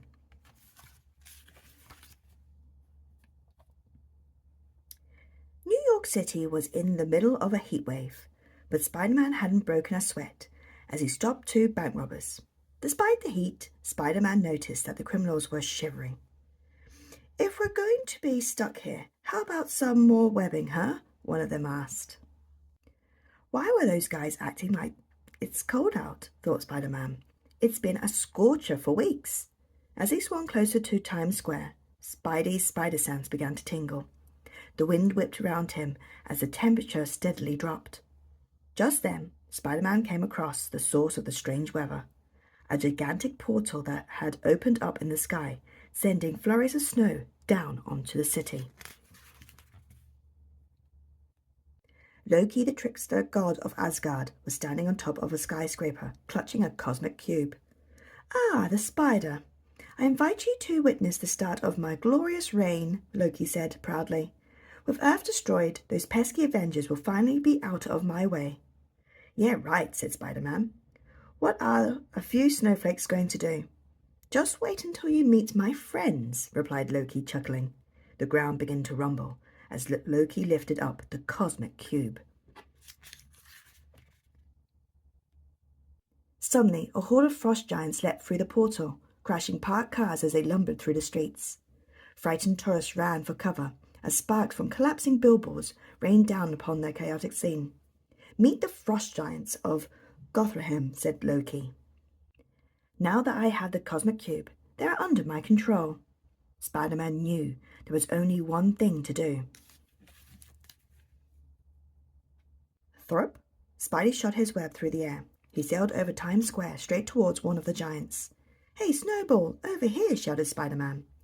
As he got closer, the giant swung a massive club towards the web-slinger. "Whoa! Do I look like a bug that needs swatting?" joked Spidey. "Well, I can't blame you, I guess." The minus giants paid him no attention. They were only concerned with destroying the city. "I don't have enough webbing left to tie up Frosty and friends," thought Spidey. But this would slow them down. Spider-Man fired a web across two buildings. He hoped the barrier would stop the frost giants' march through the streets. It looked like the frost giants were finally going to be stopped when, boom! Spider-Man was shocked to witness the frost giant stepped on his web barrier, causing two billboards to crash to the ground. Just then, Spider-Man spotted an Avengers Quinjet flying overhead. "It's about time," said Spidey. He knew that with friends like the Avengers, Loki and the Snow Buddies didn't stand a chance. Spider-Man approached the jet as it landed on the nearby rooftop. As cargo ramp lowered, Spider-Man saw only one hero. One very small hero.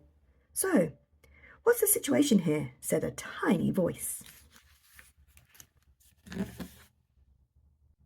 "Ant-Man," said Spider-Man, shocked. "Where are the Avengers?" "They're busy with Thanos," said Ant-Man.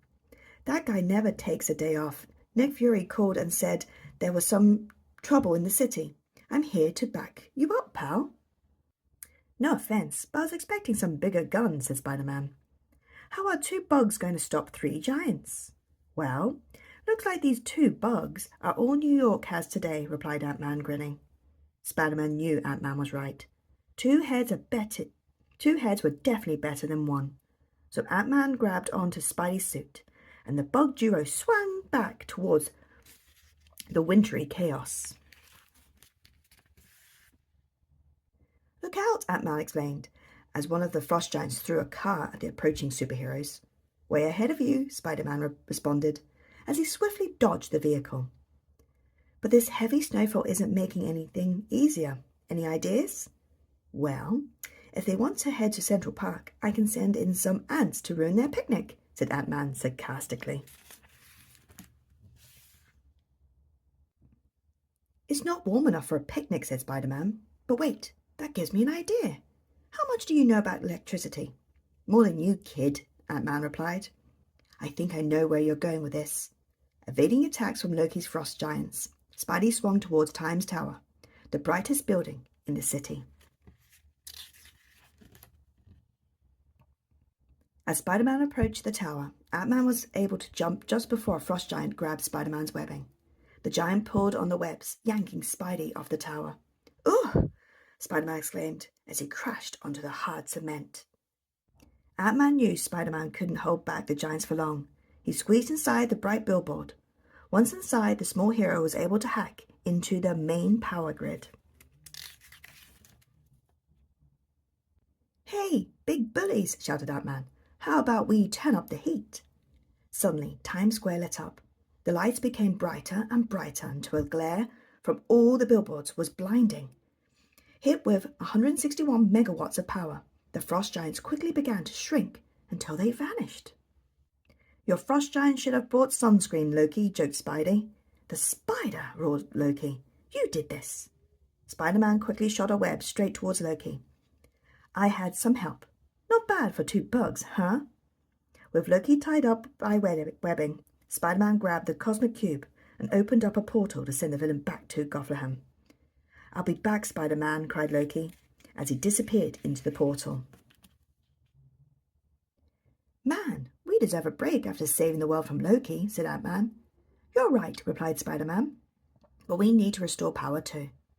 "Yeah, but first, Spider," said Ant-Man, mocking Loki's voice, "my ants and I challenge thee to a snowball fight." "You're on."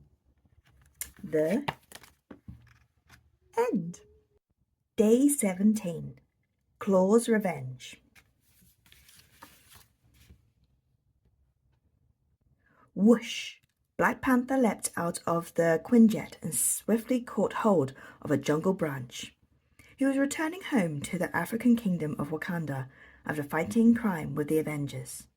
As much as he enjoyed working with a team, T'Challa was happiest when he was home. He was still settling into his role as King and Black Panther.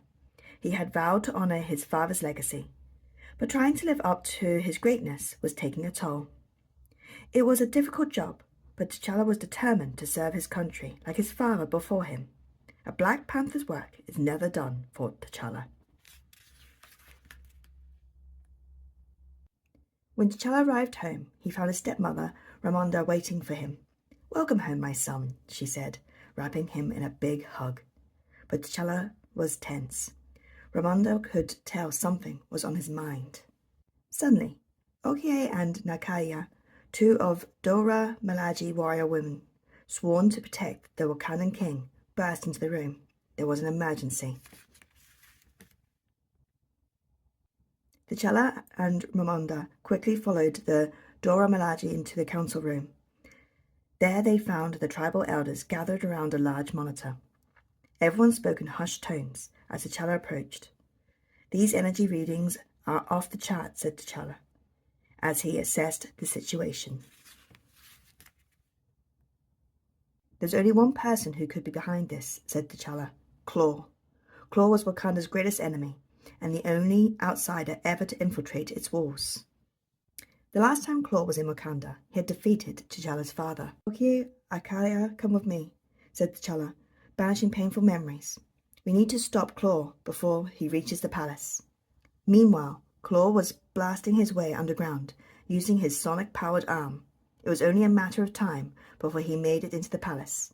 Klaw had one thing on his mind: revenge. Little did Klaw know Black Panther had been preparing for his return.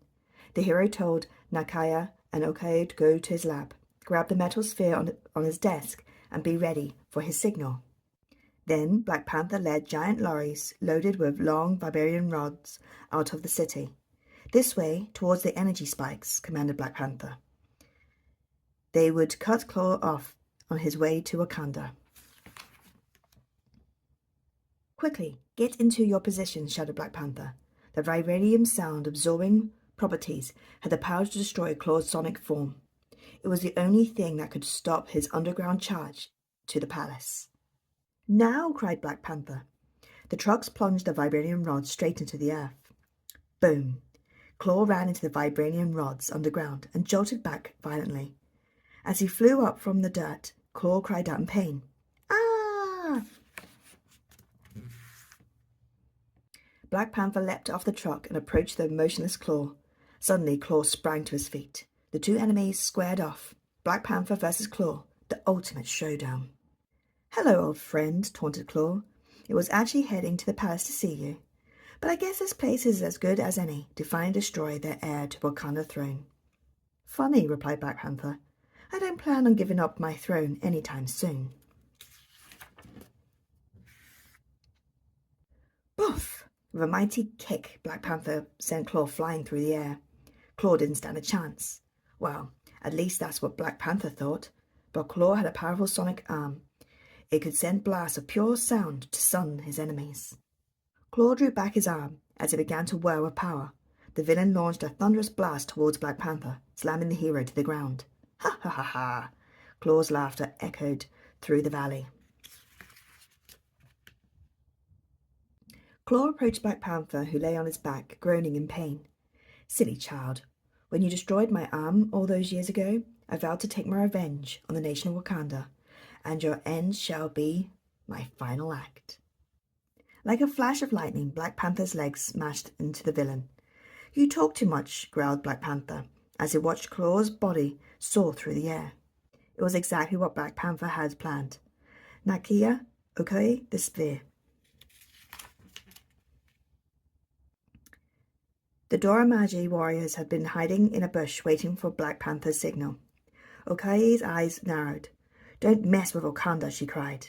She tossed the small grey sphere into the ground. It expanded like a balloon and enveloped Klaw. He was trapped inside. Klaw cried out from his see-through prison. What? What is this? What's happening?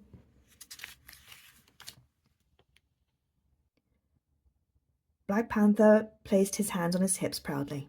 It's my latest invention, he said. A spherical prison made entirely of vibranium. I knew you'd be back, Klaw. I came prepared. With claws locked away, Black Panther gathered his people in the city square. Our nation has faced many threats over the years, he said. Although I cannot promise the threats will end, I do promise to protect you like my father before me. I shall continue his legacy, not only as king, but as Black Panther. The end. Day 18. Attack of the Portal Crashers.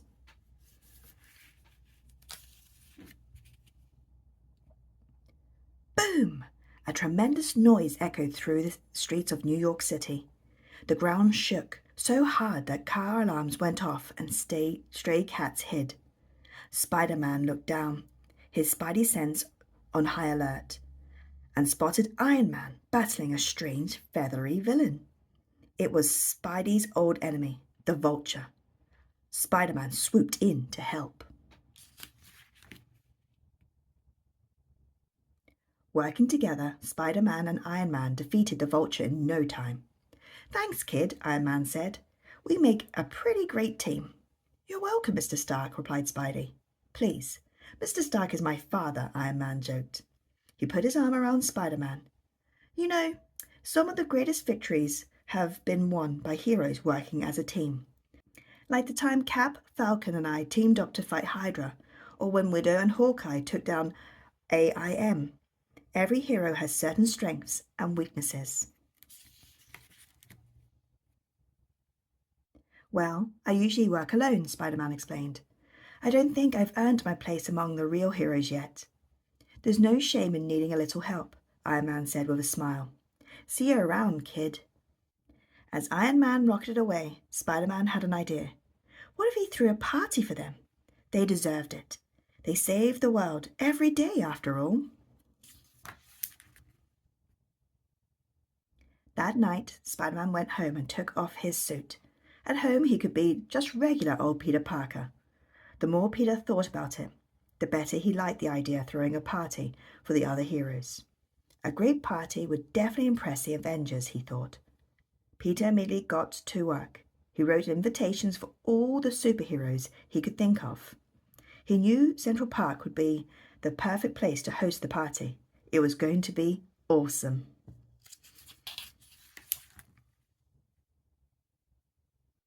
Peter's invitation made their way to every famous superhero in the world. But one invitation made its way entirely by accident through a rogue wormhole right into the hands of Thanos, the cosmic supervillain. All of the Earth's mightiest heroes in one place, Thanos said, reading the invitation. This is my chance to destroy them all in one single blow. The party started out great. Everyone showed up and brought things for the party. Miles made a Mysterio-shaped piñata. Hulk baked a green cake. Doctor Strange put on a dazzling light show. Everyone was having a great time. Look at all those superheroes. Wow. Suddenly the sky turned dark and lightning cracked against the grey clouds. We're under attack, Captain America shouted. It's a Katsurai, Black Widow yelled. Every hero leapt into action. Spidey watched in awe as the world's greatest heroes battled the galaxy's fiercest enemy. Every hero was needed in this fight, and that included him.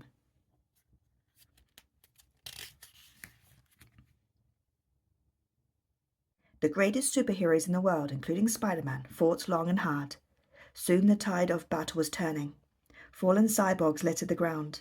But then, with a mighty crack, the sky split open and Thanos appeared. Spider-Man's heart sank. The trio were bad news, but Thanos was way worse. The world was really in trouble now.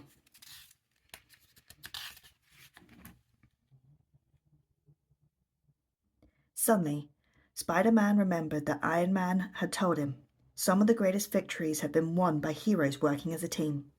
That's what they needed. None of them could defeat Thanos alone, but if they teamed up, everybody, Spidey cried, we need to work together. With Spider-Man leading the assault, the heroes all fell in. Each hero brought their greatest strengths to the fight. We need to reverse the portal, Spidey realized. Come on, heroes, let's knock this tough titan into oblivion. When the superheroes worked as one, they were an invincible army. In the fiercest battle Central Park had ever seen, Spider-Man and his friends banished Thanos to a far-off dimension in the multiverse. You're a pretty smart kid, Iron Man said, sinking his arm around Spider-Man's shoulders. Maybe even smarter than you, Spidey laughed. Now don't get crazy, Iron Man replied. Spider-Man had finally won his place among the greatest heroes of the age. The end. Day 19. The new Squirrel in Town. The girl who was headed to the Avengers Tower with a platter of cookies didn't look like anything special. Well, that's not quite true. She looked like a squirrel. But the point is, she didn't look like an extraordinarily powerful squirrel, even though she was. In fact, she was the unbeatable Squirrel Girl. When the girl reached the Avengers Tower, she found the heroes standing outside. A Girl Scout, said Thor. It's a Squirrel Girl, actually, replied the girl. And I'm here to join the Avengers.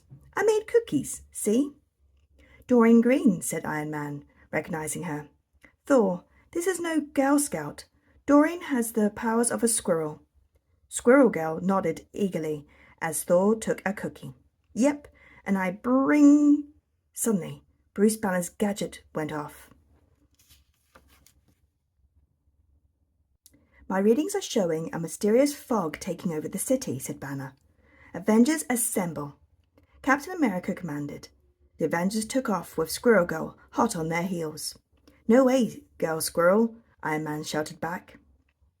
It's Squirrel Girl, she corrected, and I want to help.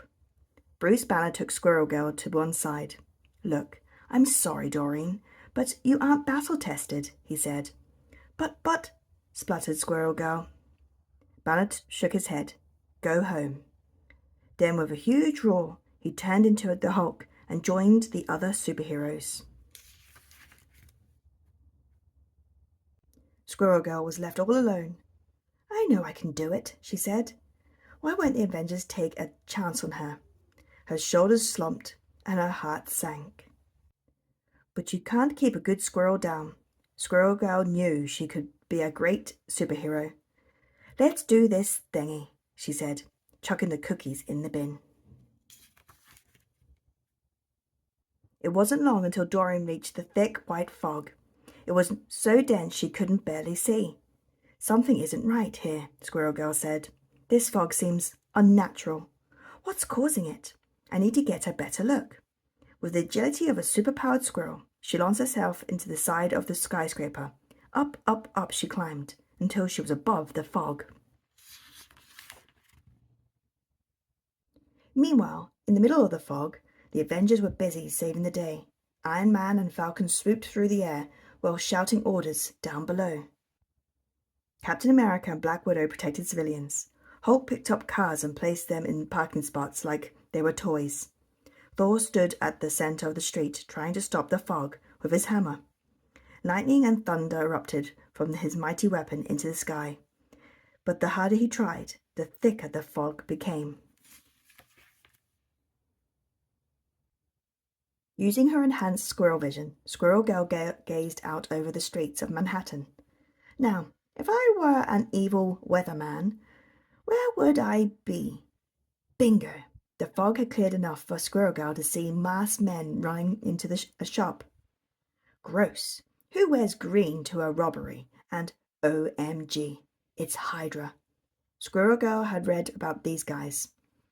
They had tried to destroy the city with a destruction ray.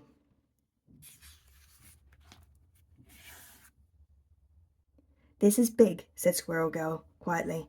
I'm going to need some help. She jumped off the roof of the skyscraper and began to leap nimbly from building to building. She moved through New York City skyline like a squirrel in the treetops. As she went, she emitted her chattering squirrel call. Every squirrel in Manhattan heard it and came running. By the time Squirrel Girl reached the building Hydra was robbing, a huge swarm of squirrels had joined her. A jewelry shop, said Squirrel Girl to her furry friends. She straightened and flashed a giant grin. Squirrels, assemble. The squirrels looked around, confused. Squirrel Girl scrunched her face. Sorry, that sounded a lot cooler in my head. Halt! Squirrel Girl yelled as she marched into the jewelry shop.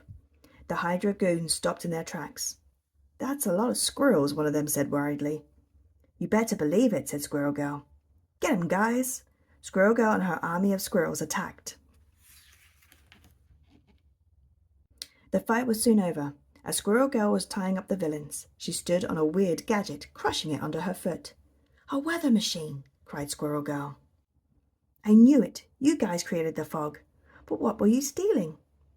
Curiously, she made her way into the shop. Wow, her voice dropped to a whisper. Tippy-toe, go get the Avengers.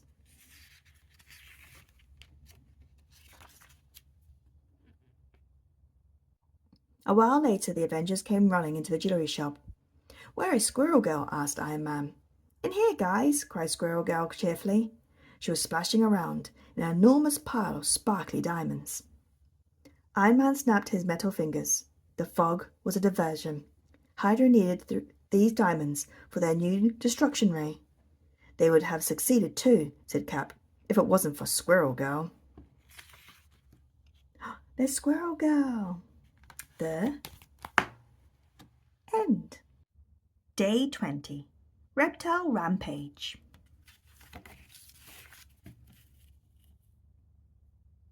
Dr. Curtis Connors, also known as the Lizard, was in trouble. Peter Parker knew it as soon as he saw all the pictures of the lizard splashing across the front page of the Daily Bugle. Peter also knew that his boss, J. Jonah Jameson, would be mad that Peter hadn't delivered exclusive pictures of the lizard.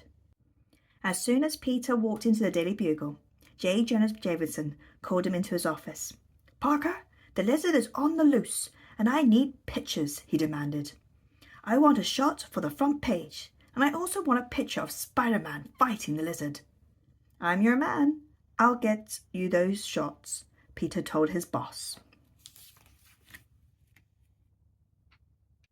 Meanwhile, Dr. Connor's wife, Martha, was very upset. She had noticed her husband mixing up a strange formula earlier that week. She knew that he was trying to create a serum that would help him grow back his missing arm. But she also knew that it came with a serious side effect. It turned Dr. Connors into an evil villain called the Lizard. Spider-Man found Martha Connors sitting on her porch, looking at a picture of her husband. "I wish he didn't care about growing back that arm," she said, looking at Spider-Man with concern. "Don't worry, I'll find him," Spidey reassured her. "Please hurry," Mrs. Connors said. "You need to bring him to the lab and feed him the antidote." "Got it. He won't be a lawless lizard much longer. He'll soon be back to being good old Dr. Connors." Spidey searched New York City high and low. Finally, he spotted the lizard and chased him into an ice cream shop, hoping to lock the cold-blooded beast in a freezer to diminish his strength. Unfortunately for Peter, the lizard escaped. "I'm not a fan of frozen treats," the lizard hissed at Spidey. "If you try to run from me, you're gonna be on a rocky road," Spidey taunted. The lizard stomped through the streets, leaving a trail of destruction, crashing car windows and damaging shop fronts. Spider-Man followed the lizard as he scaled the side of the building where Dr. Connors kept his lab. "Once you go in there, I can promise you, you're not coming out," Spidey called to the angry beast. The lizard tried to knock Spidey down with his powerful tail, and his roars echoed through the city.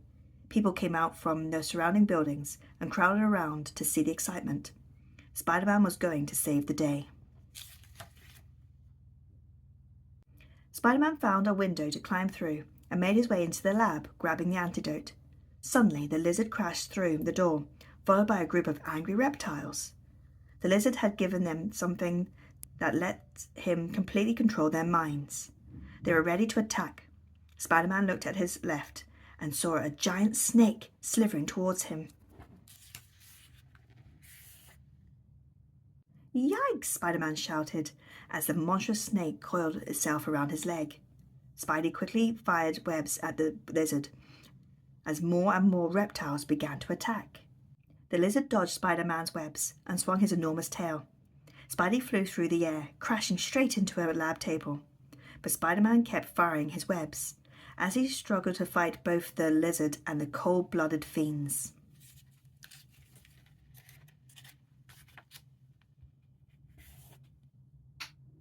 Spider-Man was in full battle mode with the reptiles when the lizard threw a desk at him.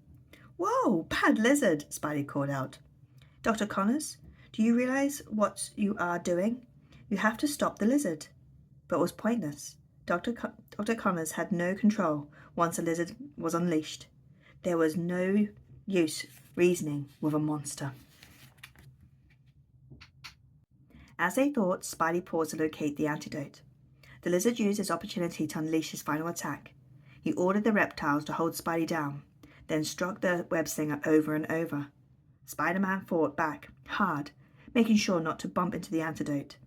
Finally, Spidey broke free, made a grab for the antidote, and poured it into the lizard's open jaws. Within seconds, the lizard began to morph until he slowly became Dr. Connors again. Spider-Man was relieved to see the doctor's familiar face. "Well, what happened?" Dr. Connors asked in a daze. "It's a long story," Spidey sighed.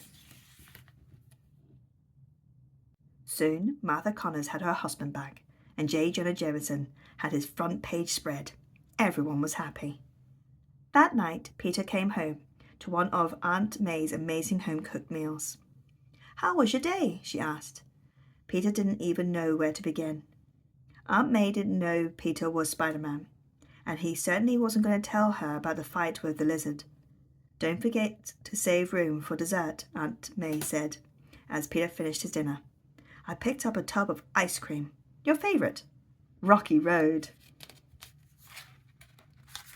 And there's Spider-Man fighting some snakes. The end. Day 21. Mixed signals from Knowhere.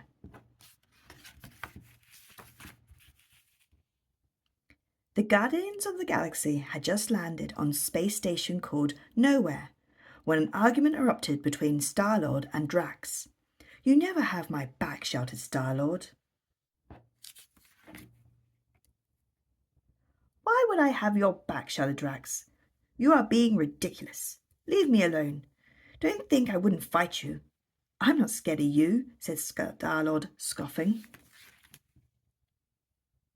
Just then, a distress alarm went off.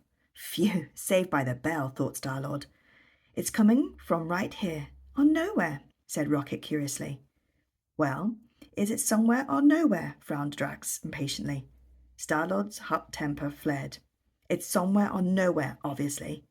Drax was furious with Star-Lord's comment, but he knew they had a job to do.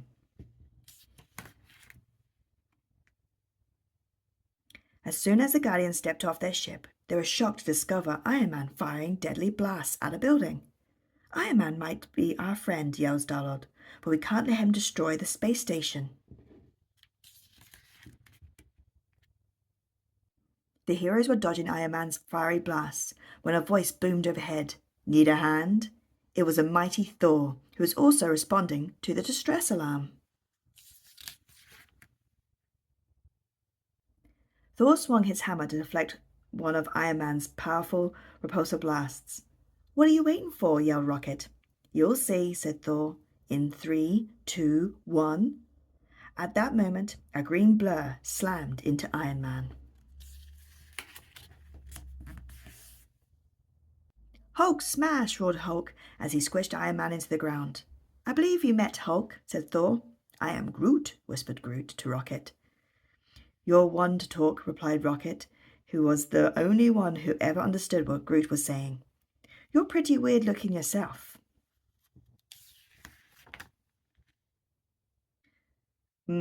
Friends?" interrupted Thor, as he received an urgent call through his communicator. "I think you want to hear this. It's Tony Stark."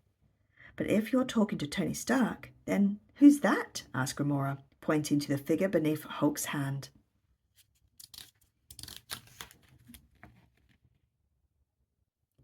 "Only one way to find out," said Star-Lord. He bent down to open Iron Man's helmet. The heroes gasped. There was no one inside the suit. "The suit's empty," cried Star-Lord. "That's what I'm trying to tell you," explained Tony Stark through Thor's communicator. "That is the spare drone I keep on the Milanos for the deep space missions. Jarvis just told me that it's malfunctioning." "You could say that," said Star-Lord. "Let's get this suit back to Tony for repair," said Thor. "That's not the only thing that needs repairing," said Gamora, turning to Star-Lord. "Your friendship needs repairing too. Drax thinks you mean he literally needs to have your back." Drax looked confused.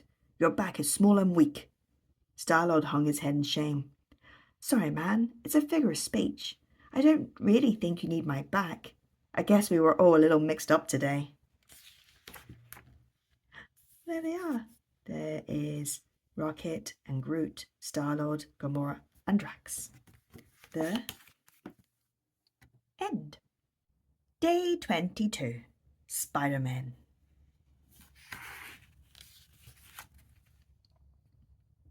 You may have heard of Peter Parker, but do you know about the other Spider-Man, Miles Morales? Miles was just a teenage boy when he gained spider powers, made his own costume, and called himself Spider-Man too. Peter began to train Miles to be a superhero just like him, so get ready to read a story with not one, but two Spider-Men. Day 23. The Widow's Sting.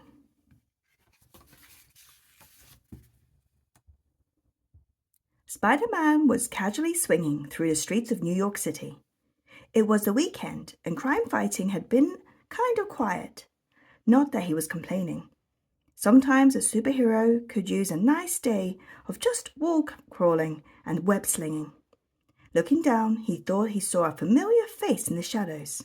He swung over to take a closer look and saw Black Widow. "Hey, Widow, making the rounds?" asked Spidey. "I'm having a slow day. How about you?" At first, Black Widow looked surprised to see him, but then she smiled. I guess it is rather a light day, isn't it? She agreed. Spider-Man noticed she was staring at something. He followed her gaze to Avengers Tower in the distance. If you're looking to head home, I could give you a ride, he offered. Spidey style. Black Widow's smile widened. Yes, thank you. It would be wonderful to see the Avengers again. Again, thought Spidey. Black Widow is an Avenger. Wouldn't she be there all the time? But Spider-Man, not being an Avenger himself, shrugged it off. Black Widow climbed onto Spider-Man's back. Hold on, he said, as he swung towards Avengers Tower. When they arrived, Spider-Man placed his hand on the security door scanner. Avengers guest, Spider-Man. Identity confirmed. Welcome, the computerized voice said. What a friendly building, noticed Spidey. The doors opened and Spider-Man began to walk inside. Black Widow started to follow, but Spider-Man stopped her. Black Widow lifted her cold eyes, and Spider-Man's spider sense tingled. Don't you have to check in? He asked. Of course, said Black Widow, placing her hand nervously on the security scanner. The alarm began to sound. Identity unknown. Intruder alert. Intruder alert. Black Widow, or whoever the imposter was, suddenly raised her arms and shot the scanner with her wrist blasters. Hey, that was a friendly computer. You didn't have to blow it up like that, fake Widow, said Spider-Man. The Black Widow imposter lunged at Spider-Man. She was trying to get into Avengers Tower. Spider-Man fired a web towards her, but fake Widow vaulted through the air and landed gracefully on her feet behind webbed Wanda. Thanks for the ride, Spider-Man. You even held the door open for me. Such a gentleman. Fake Widow ran towards the open door, only to have it slam in her face. I guess you're not on the guest list, said Spider-Man. Frustrated, Fake Widow blasted the doors, but they still didn't budge. Keep knocking. I don't think they're going to let you in, said Spider-Man. The pair continued to fight, when a familiar-looking shield blocked one of the blasts meant for Spider-Man. Another bolt of energy came shooting down from above, landing next to Fake Widow's feet. Spider-Man looked up to see two of his Avenger friends coming to his aid. It was Captain America and Iron Man. Boy, I am glad to see you guys, said Spidey. Oh, and even though it looks like it, that is not Black Widow. We know, replied Captain America. The real Black Widow is away on a secret mission. Another giveaway is that Widow's trying to blast you, said Iron Man, as he flew down to face whoever was impersonating their fellow Avenger. Fake Widow flipped and dodged Captain's shield, firing her wrist blaster at Iron Man. If only you had stepped aside and let me through, Spider-Fool, she said. Sorry, rules are rules. I don't want to lose my guest pass, joked Spidey, dodging another one of Fake Widow's deadly blasts. Iron Man dived down, but the imposter was too fast. She flipped over the hero and grabbed onto his back. You shouldn't give rides to strangers, Iron Man, she cried.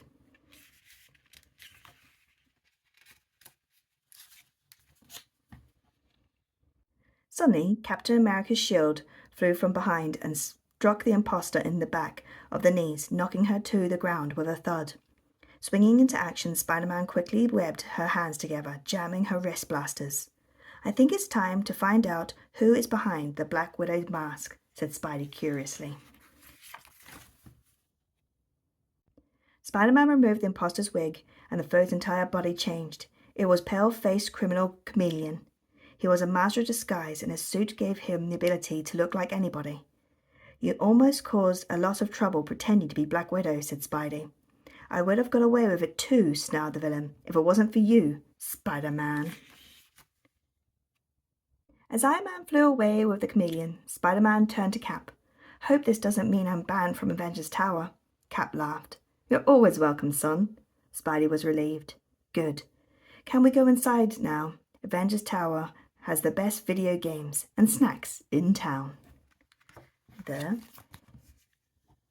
end. Day 24. The Amazing Spider-Hulk.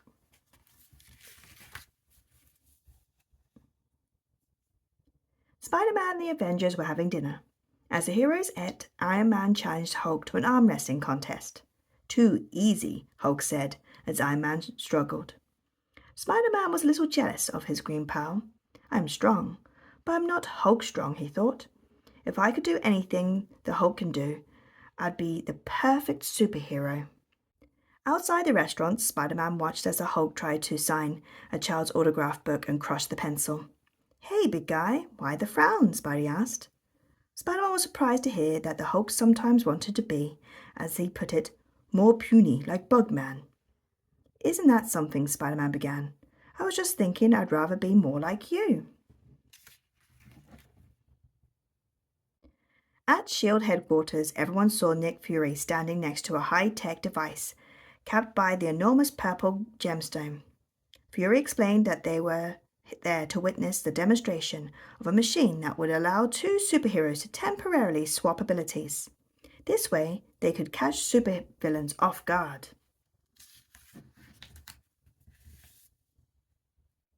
Spidey and Hulk couldn't believe what they were hearing. It would be like switching places. When Fury asked for volunteers, two hands immediately went up, a big green one and a smaller red one. Spider-Man and the Hulk stood side by side over a big red X on the floor. Fury activated the device. The machine started to hum, and the purple gemstone glowed. It shot out a beam covering both the Hulk and Spider-Man. But the machine overheated, causing an explosion that shook the room. When the smoke cleared, everyone stared at the figure standing on the red X. It wasn't Spidey. It wasn't the Hulk. It looked like both of them combined.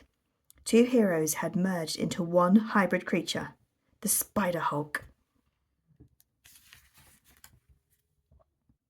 Peering into Iron Man's armor, Spider-Hulk studied the reflection in the gleaming surface.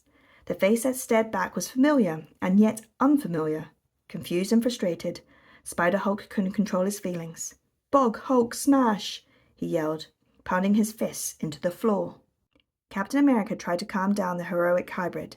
"At ease, soldier," Cap shouted over the noise. But before he could continue, Spider-Hulk grabbed Cap's shield and flung it to the wall. Then the frightened Spider-Hulk turned and crashed through the glass window. The Avengers raced after him. Spider-Hulk didn't realize his pursuers were his friends, the Avengers. "Bug, Hulk's bug sense tingling," he muttered. He couldn't think clearly. It felt though there were two separate voices in his head. He just wanted to get away from people trying to capture him. Spider-Hulk tried to use his webbing to outrun the Avengers, but when he tried to swing away, his body twisted awkwardly in the air. The web line snapped, and Spider-Hulk fell, smashing into the pavement below. With Spider-Hulk momentarily weakened, Hawkeye quickly came up with a plan. He had sometimes calmed the Hulk down with a nursery rhyme, so he sat down and began reading to Spider-Hulk, but the plan worked too well. The hybrid hero thought it was bedtime and ran off to look for a midnight snack.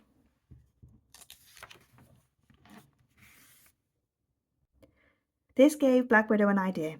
The Avengers would draw Spider-Hulk back to S.H.I.E.L.D. headquarters using one thing both Spider-Man and the Hulk loved: food. Thor and Black Widow tried to lure Spider-Hulk away with a delicious chocolate cake from the bakery. But before Thor could lead the way back to headquarters, Spider-Hulk swallowed the entire cake. The new superhero had a super appetite. Iron Man knew that Spider-Man was really Peter Parker, the teenager who couldn't resist his Aunt May's famous pancakes. So the armored Avenger instructed the personal chef to make enough pancakes to feed a small army. Iron Man zoomed around the city, leaving a trail of pancakes for his fused friends to follow. Spider-Hulk gobbled each tasty treat, leading him to the device that caused the chaos in the first place.